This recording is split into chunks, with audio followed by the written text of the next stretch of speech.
Hello world, and we are back with a new seasonal trailer.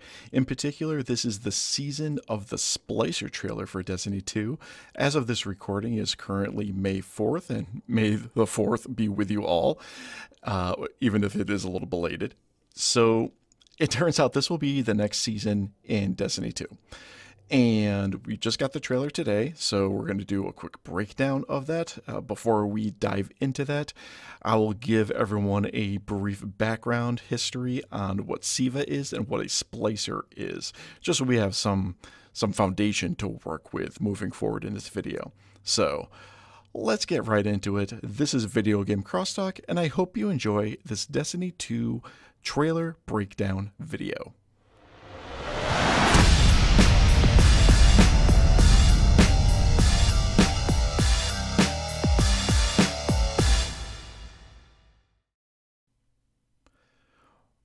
All right, so let's start this off, and we need to discuss the implications of this word right there, that word, splicer. So what is a splicer? Well, this dates back to the Rise of Iron expansion in Destiny 1, and that is where we discovered SIVA, S-I-V-A, which is a take on the name Shiva, a goddess in I believe Hindu mythos, and Shiva is essentially the destroyer. So SIVA itself is the destroyer in terms. The intent of SIVA, which was developed by Braytech, the Clovis Bray Corporation, and specifically Willa Bray was the lead on this project. It was intended for deep space colonization. And SIVA essentially is, it's not really sentient, but it's kind of like a hive mind for these nanobots, these nanites as they're called. And you can see these nanites in action using the Outbreak Perfected pulse rifle, exotic pulse rifle that we got earlier in Destiny 2. So SIVA was intended for deep space exploration. Its idea would be that these nanites would have a hive mind and execute a task that was given to them, and they would do nothing else until that task was completed.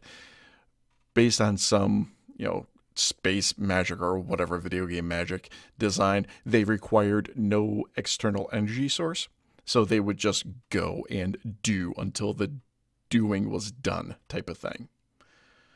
And SIVA was placed aboard the various Exodus ships that were intended for, again, deep space colonization. And with the help of SIVA, they would be able to build cities and build society much faster than straight manual labor. And if the Exodus ships sound familiar, that's because that is where our area vendor on Nessus is located. That crashed ship is Exodus Black, which is the home of Failsafe. So, that's fun. However, SIVA kind of went sideways, and as any good science fiction horror story will go, it went sideways. And the last known command was consume, enhance, replicate. So what that means is that the SIVA nanites would consume whatever it could get a hold of, organic matter or otherwise. And it would take that matter, deconstruct it, take a look at it, take a look at what it was intended for, enhance it in some way, make it more efficient, and then replicate that. So what began to happen was humanity got in contact with SIVA, and it did really nasty things to it. In the Rise of Iron, what happened is that the Fallen, or the Elixni, got a hold of SIVA, and they started using SIVA to ascend into some type of synthetic machine godhood. And again, if you know the history of the Elixni, you know that they had their own golden age aeons ago, and they worshipped their machine god, which we refer to as the Traveler. There's much more story behind this. I do suggest reading, I believe it's the Liar lore book that deals with Fellwinter and his history with Rasputin, and how Fellwinter would lead the Iron Lords into the replication chamber. And also, I'll make a huge plug for the Destiny Lore audiophile podcast, which I've been a part of.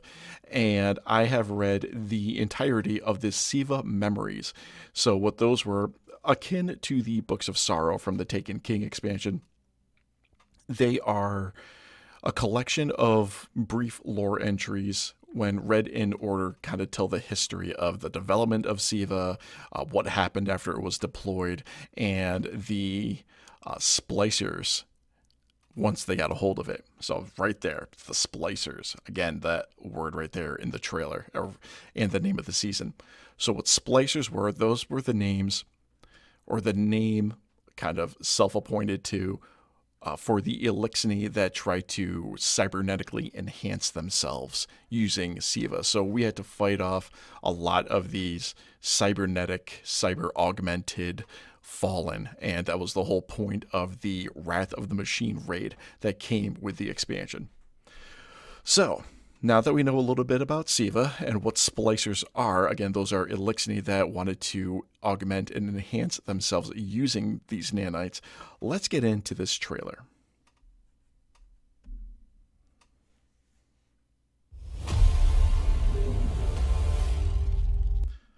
All right, so already we're going heavy into the cybernetic, the cyberpunk kind of motif and aesthetic going on, with everything very dark and the light blue and the purple and the pink haze and outlines and stuff. So I'm getting really heavy cyberpunk vibes here, which I am totally fine with. And the text on the screen currently is deep within the Vex networks. Okay, so we know that we're going into some type of, or we're physically going into a Vex network, is what it sounds like. So already we know that this is going to be a very Vex-heavy season.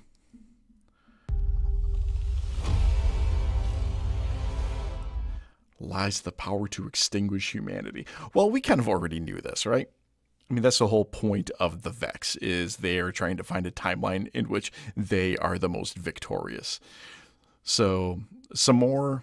I'm actually kind of getting, if you remember the old movie Tron from the 80s, that's kind of a vibe I'm getting a little bit too. So, and that kind of makes sense because that's, a human going into a computer to kind of battle the computer itself. So the Tron analogy oddly makes sense.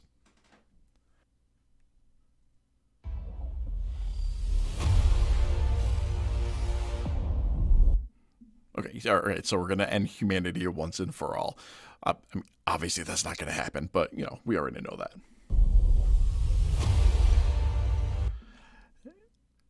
So this is interesting. It's almost like, it looks like hanging server towers is what it looks like to me.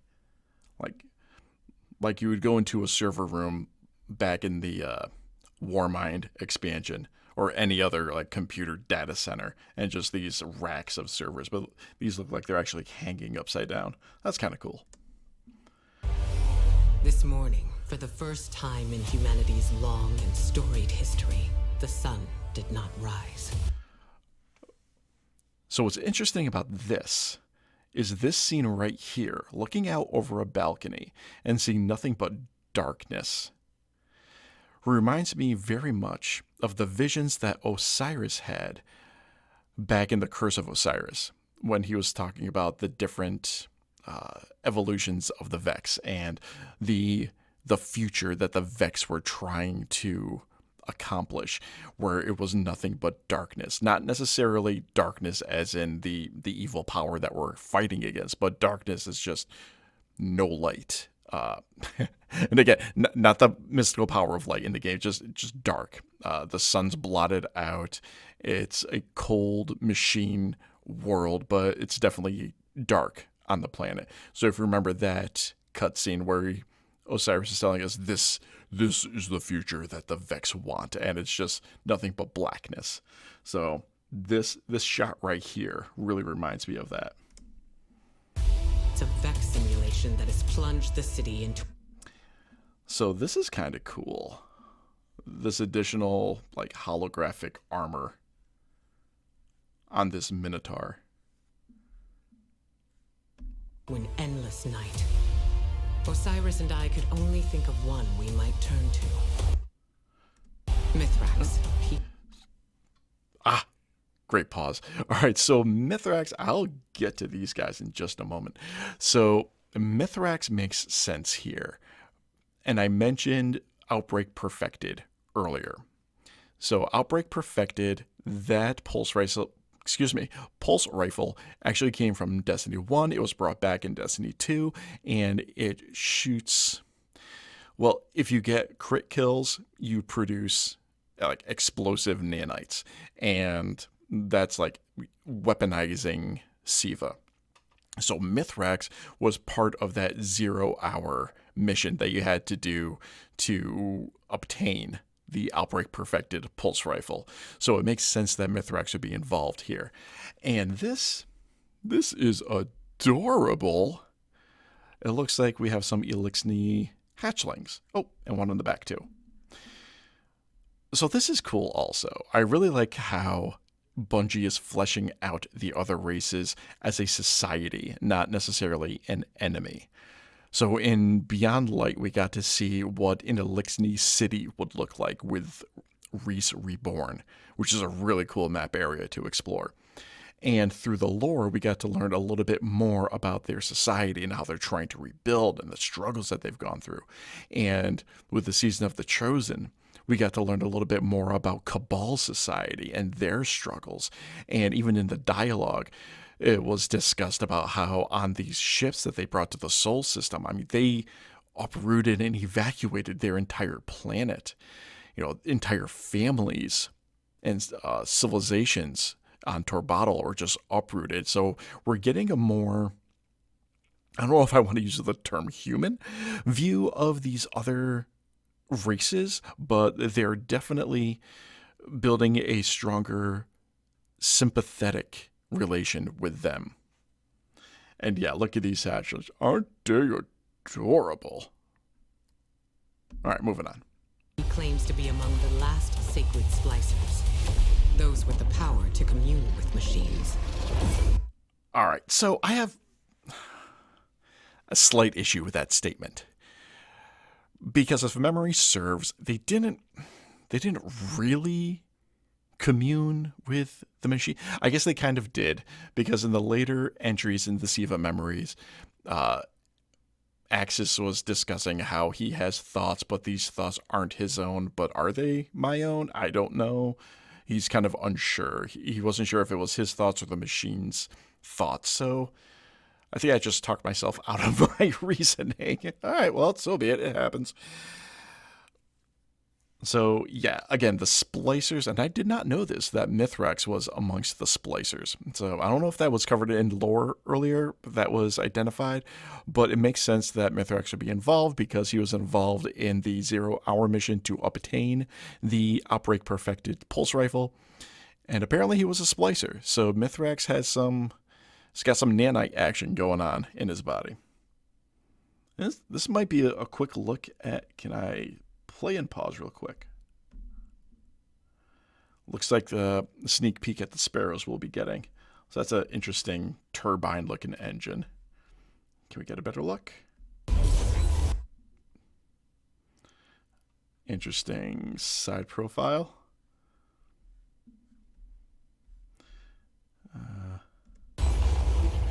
Fine. Oh, that's cool looking. I'm digging that spoiler design. It looks like we're on Europa. Oh, hey, look. They're still here. Find him, Guardian. Before the vaccine. Okay. Let's take a look at this armor. So, with that face mask, with the face mask, I'm definitely getting Elixni vibes from them. Also, the Elixni love to have little pointy things coming out of their armor at times. I see some of the purple glow. Looks like we have sidearm, auto rifle, and looks like a scout. So clearly the Hunter, Titan, and Warlock armor set. A little antenna coming up top. Very chunky.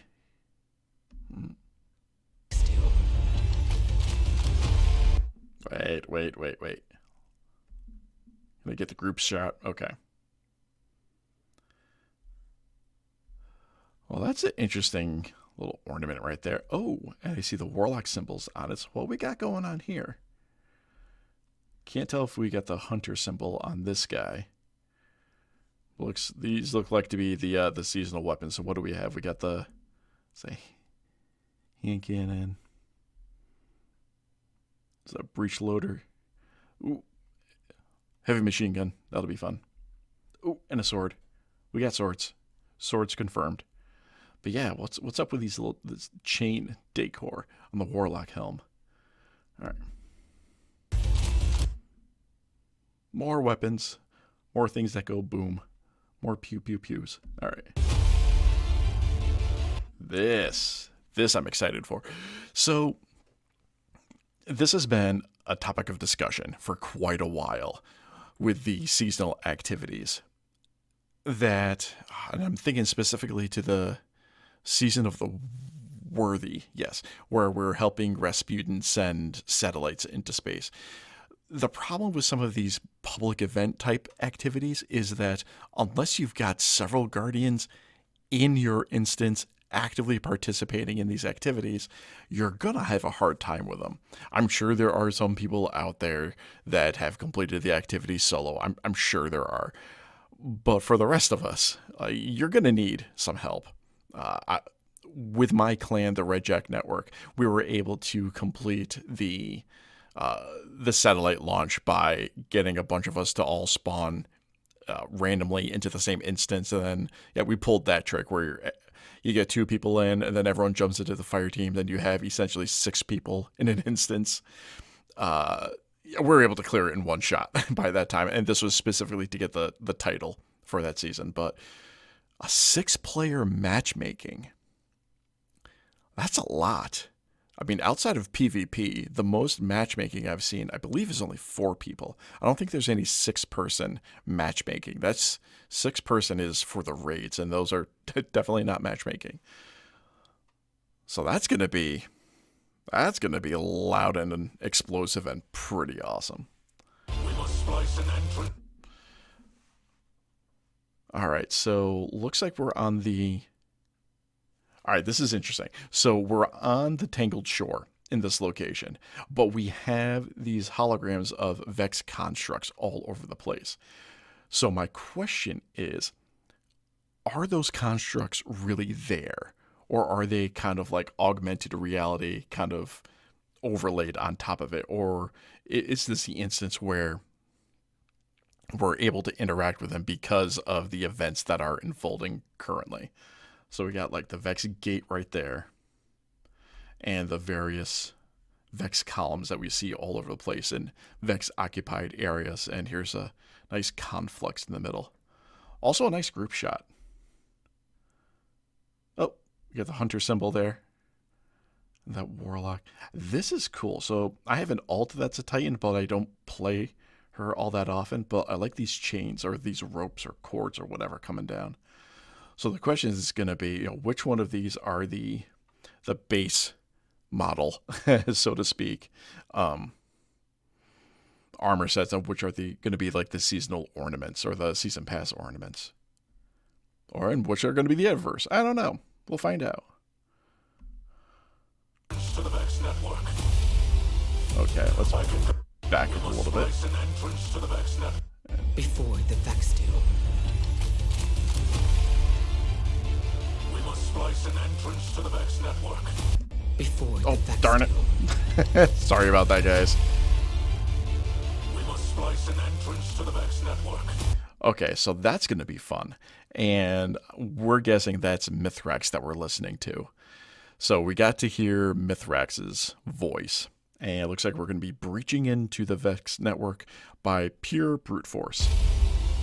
And it looks like the name of this activity is going to be called Override. Breach the network. Cool, I'm game. I can guide you, but I cannot follow. Alright, so just like in the 0 hour, where Mithrax appeared at the beginning and then kind of disappeared until the very end, Mithrax sounds like he's going to be the narrator for this activity.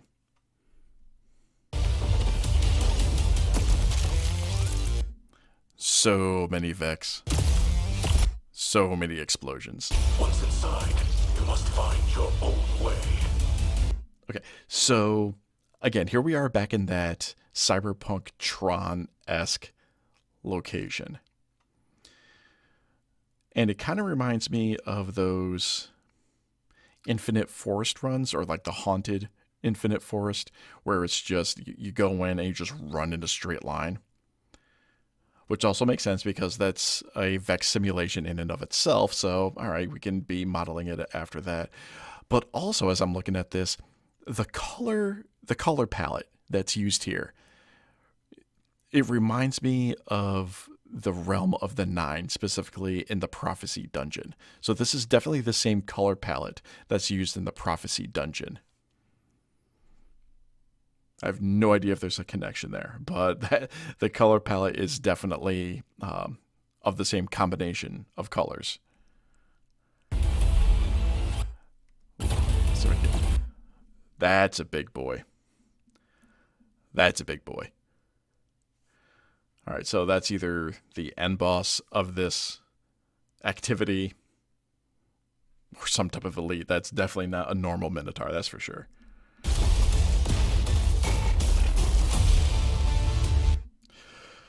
Okay. Armor synthesis.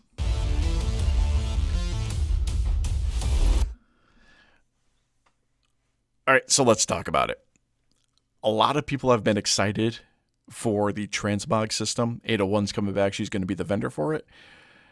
And I typically don't say much in regards to microtransactions in games. Studios have pretty much figured out that if you keep the microtransactions to strictly the cosmetic stuff, no one is going to raise that much of a fuss. This all goes out the window if you're dealing with free-to-play games because the developers have to make money somehow, but that's a whole nother beast. In paid games, when you have microtransactions that are strictly based on cosmetics, I will pretty much never say anything unless I'm actually defending the company. Maybe I've spent too much time in corporate America, but all businesses are in the business of making money. The only difference is how they achieve it. These are cosmetics. They do not affect gameplay. Don't worry about it.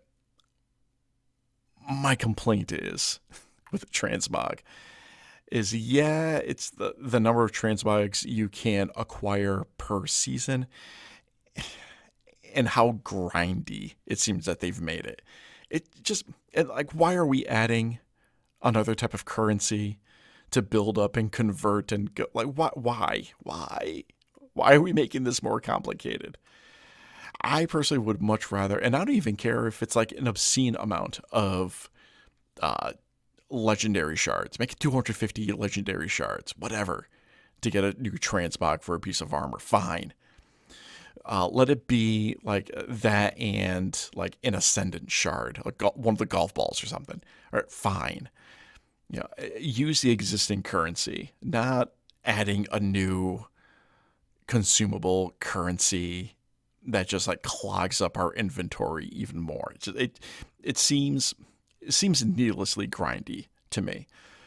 That said, I cannot wait to get my high-minded complex back, and that will be the first armor set that I transmog, but I know it's simply aesthetics. I know it's simply cosmetics. It's just, why is it so overly grindy? Why? Oh, well.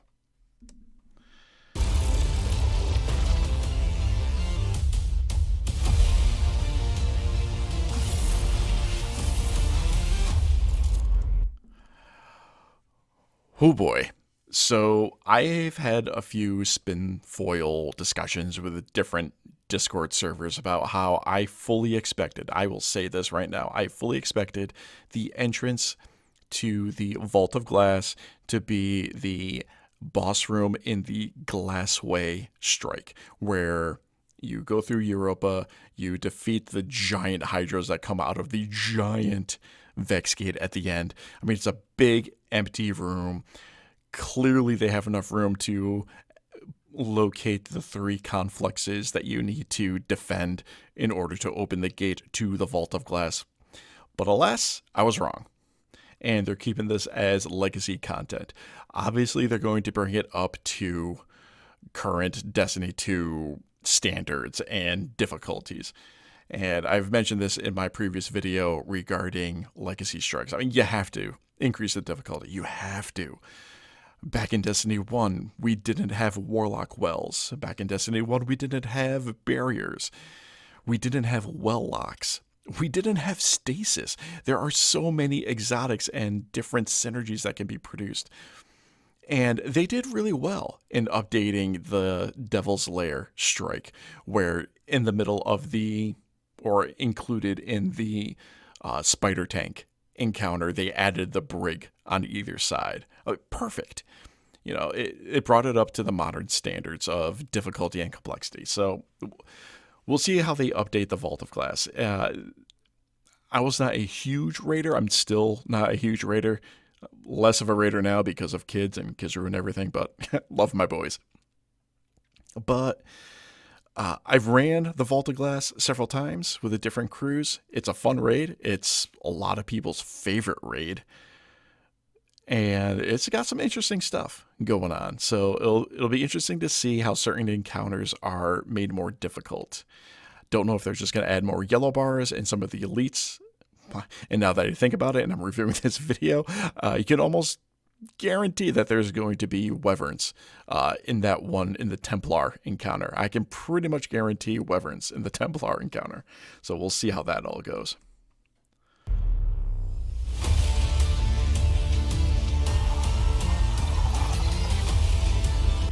Oh, and I really hope people enjoy the aesthetic of Venus. That was a really fun location. And now we've got this, Cryothesia 77K. Cryothesia. All right, so Cryo, that sounds like we're going to have a stasis-powered weapon. So we're going to pop a few Vex. Looks like a sidearm. And we got some spinny thing going on in the chamber. I'm not seeing any. I'm looking like here and here, but it looks like they have their HUD turned off. I was wondering if we're going to see some type of like counter or stack counter on the side, but I don't see anything right now. But again, it looks like the HUD is turned off. So, and we're definitely in that, what's it called, the override activity in this shot. Okay, so this is interesting. We just reloaded. Reloaded after a kill, mind you.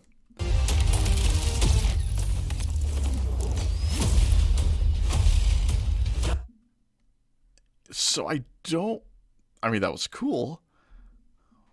Not sure exactly what we threw.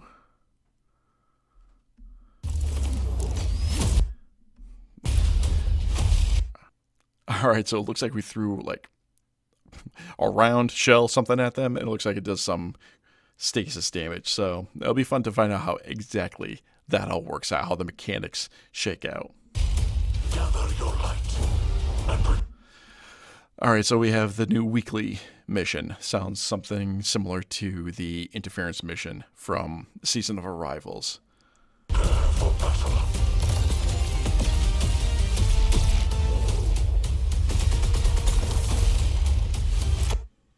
Oop, there's a nice shot of the heavy machine gun.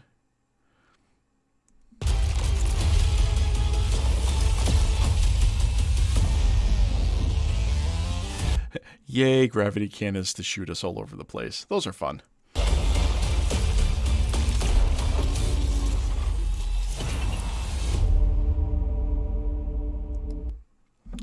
And now that I think about it, that might have been one of the new aspects for stasis that we just saw there. Nope, stop that. Okay. Hey, you can tell I'm doing this live. Yeah, that like javelin looking thing. I think it was the Titan that threw it.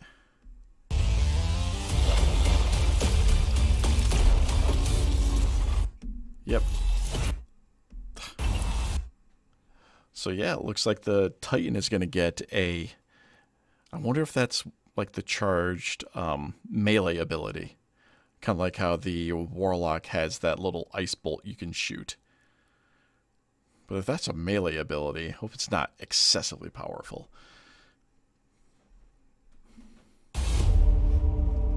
Alright. And there we have it. That is the Season of the Splicer trailer. And it looks like it's going to be May 11th through the 24th. So it's coming next week as of this recording. And there we have Mithrax guiding the way. So looks like Mithrax is going to be the seasonal vendor. Get to hear what he's up to and how he's guiding the rest of the Elixni into the House of Light. So thank you all for watching. This was a lot of fun to do. I hope to start making more videos again. I'm finally getting a bit of a grip on life again. It's been kind of chaotic on the home front. But again, thank you so much for watching. If you enjoyed this video, please leave a like. If you'd like to support the channel but can't think of anything to leave as a comment, leave the word Splicer in honor of Season of the Splicer. And if you'd like to check out any of my other content, I've been narrating review and preview videos for Game Insider Magazine, and we haven't put out anything recently, but I'm still working with the fine folks over at Destiny Lore Audiophile, so go check that out. Again, links will be in the description. And until next time, I'll see you in the tower.